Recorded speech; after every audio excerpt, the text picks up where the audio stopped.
में OIC की meeting में बात कर रहे हैं। आइए सीधे देखते हैं। I stand here as a representative of a land that has been for ages a fountain of knowledge, a beacon of peace, a source of faiths and traditions, home to many religions, and now one of the major economies of the world.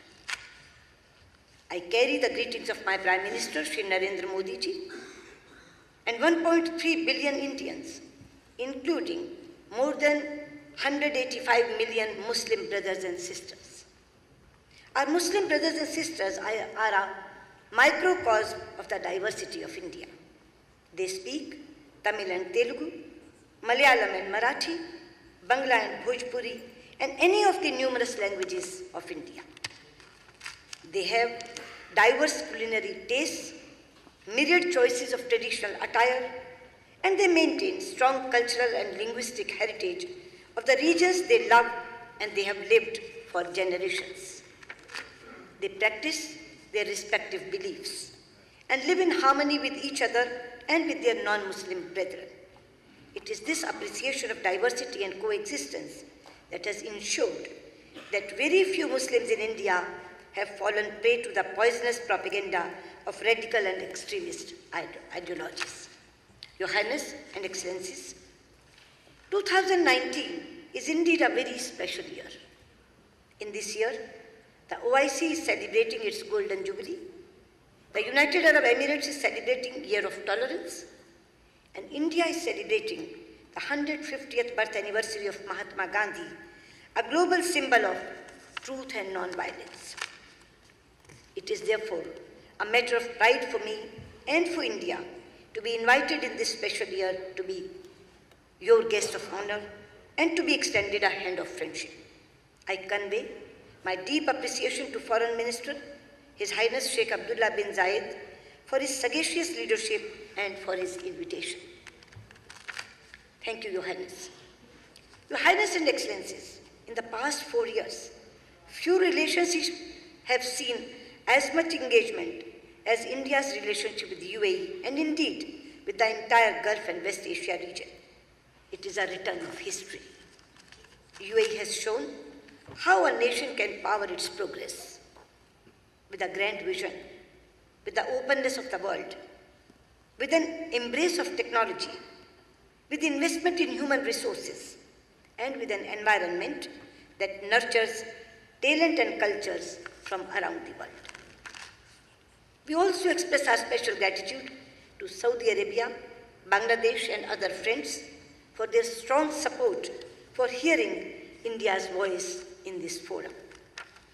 Your Highness and Excellencies, the OIC member constitute more than 1/4 of the members of the United Nations and nearly a quarter of the humanity. It is an organization that has a key role in shaping our world. It brings together nations on the foundation of a common faith, but also by a shared desire for a better future for their people.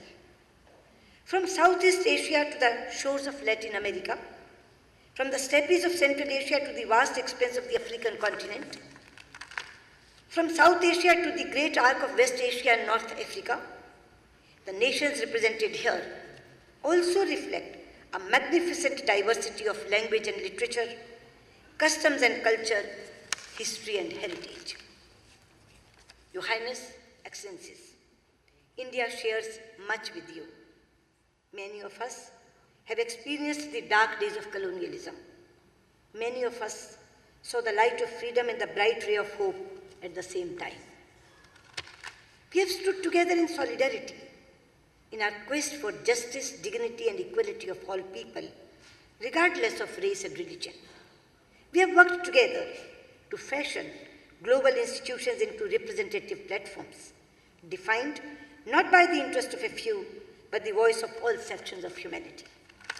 We have together struggled for a world where access to resources, markets, and opportunities is fair and balanced. And with so many nations here, India has forged deep bonds of friendship and close partnership. Friends, as India's economy has grown and become more integrated with the world, these partnerships have become stronger. We have excellent political ties marked by warmth, respect, and goodwill. With many, we have expanding defense and security cooperation. Our economic engagement is robust and growing rapidly.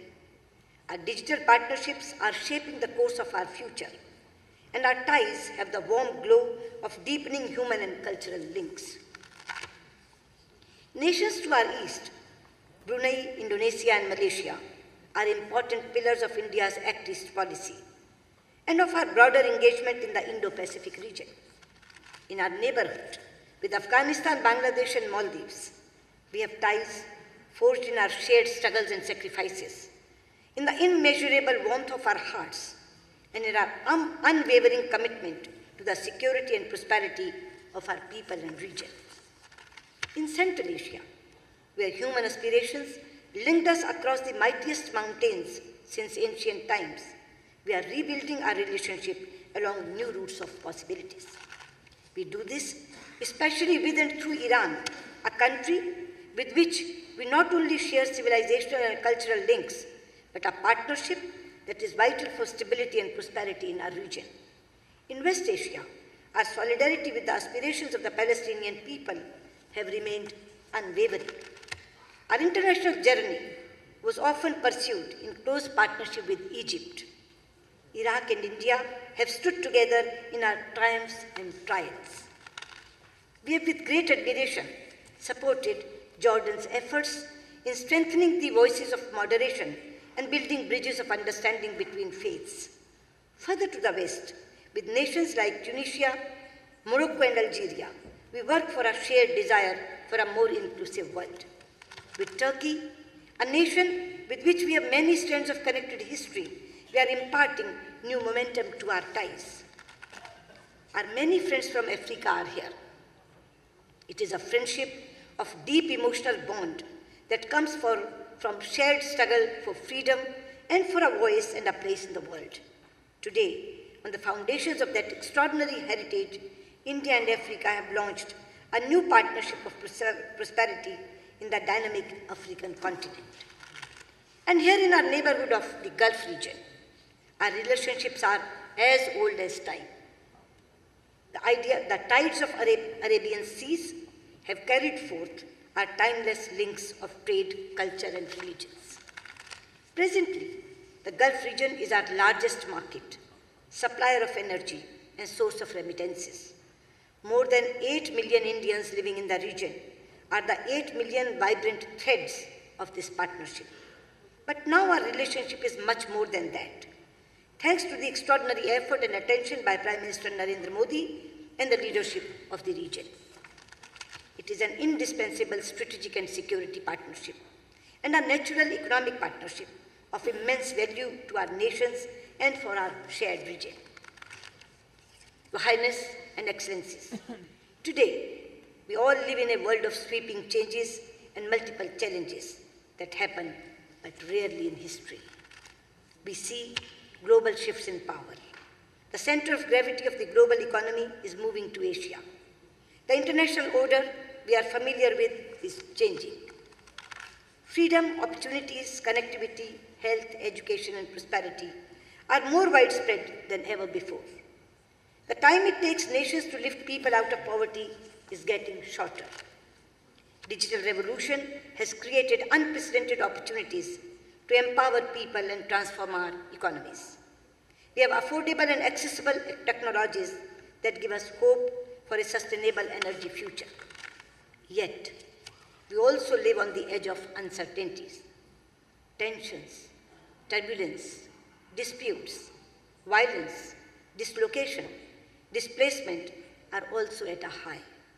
Conflicts within and between societies are rising. We are also seeing the human and economic costs of climate change. And we are witnessing the terrible daily destruction in senseless terrorist violence. It is destroying lives, destabilizing regions, and putting the world at great peril. The reach of terror is growing.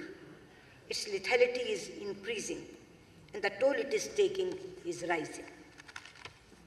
In the rich diversity of Southeast Asia, in West Asia and the Gulf, in North Africa and Sahel region, in Europe and North America, in Afghanistan, Bangladesh and India, we see the terrible face of terror.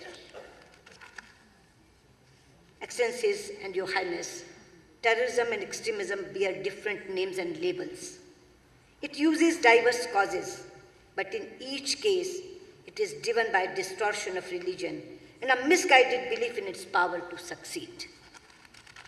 The fight against terrorism is not a confrontation against any religion. It cannot be. Just as Islam literally means peace, none of the 99 names of Allah mean violence. Similarly, every region in the world stands for peace, compassion, and brotherhood.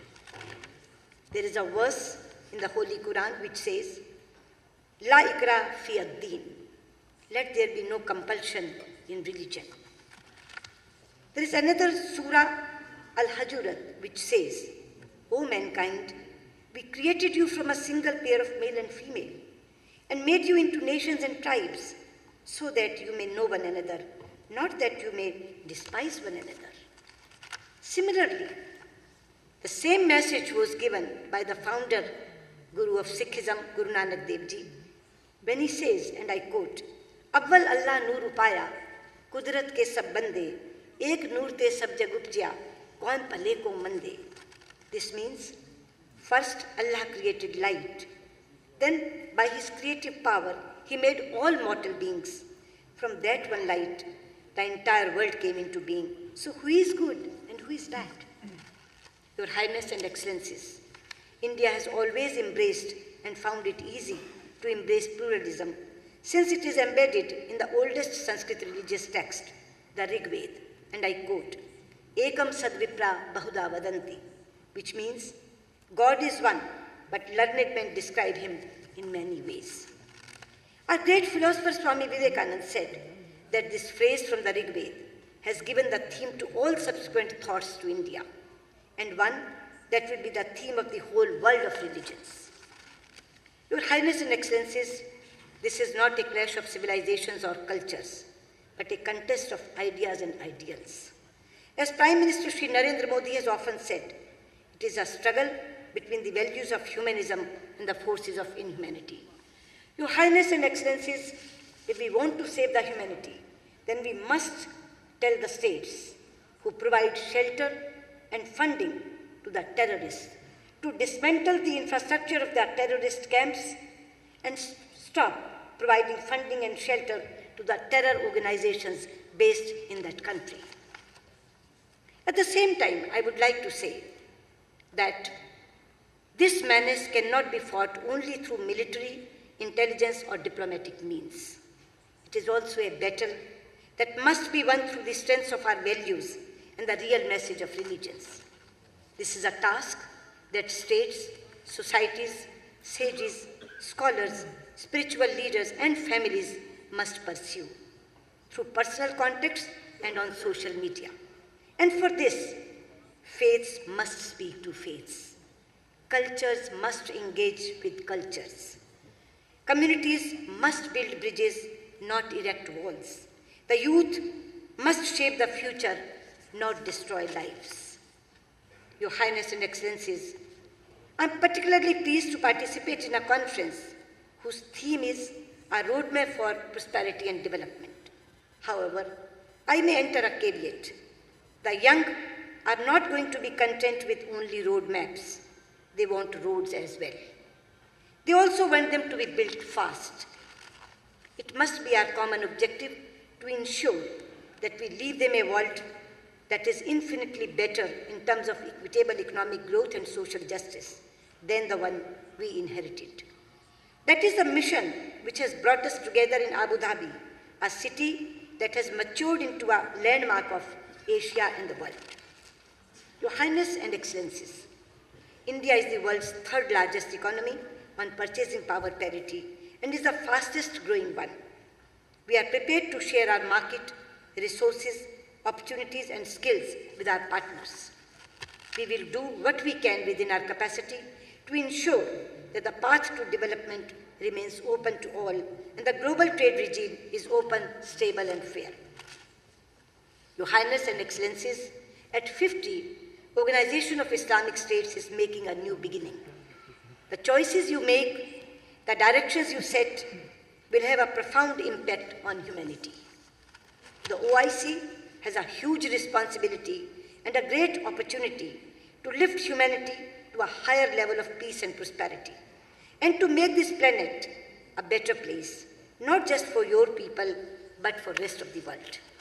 And we will work with you to spread the true meaning and mission of all religions, promote respect for and between faiths, counter the language of hate with a message of harmony, advocate moderation over extremism and pluralism over exclusion, inspire youth to the path of service than of destruction, build bridge of understanding and reduce barriers across cultures and religions. Your Highness and Excellencies, the late President of India, Dr. APJ Abdul Kalam, popularly referred to as the People's President, said, and I quote, "Where there is righteousness in the heart, there is beauty in the character. When there is beauty in the character, there is harmony in the home. When there is harmony in the home, there is order in the nation. When there is order in the nation, there is peace in the world." Your Highness and Excellencies, I come from the land of Mahatma Gandhi, where every prayer ends with the call for Shanti, that is, peace for all. I convey our best wishes, our support, and our solidarity in your quest for stability, peace, harmony, economic growth, and prosperity for your people and the world. Thank you. Shukran.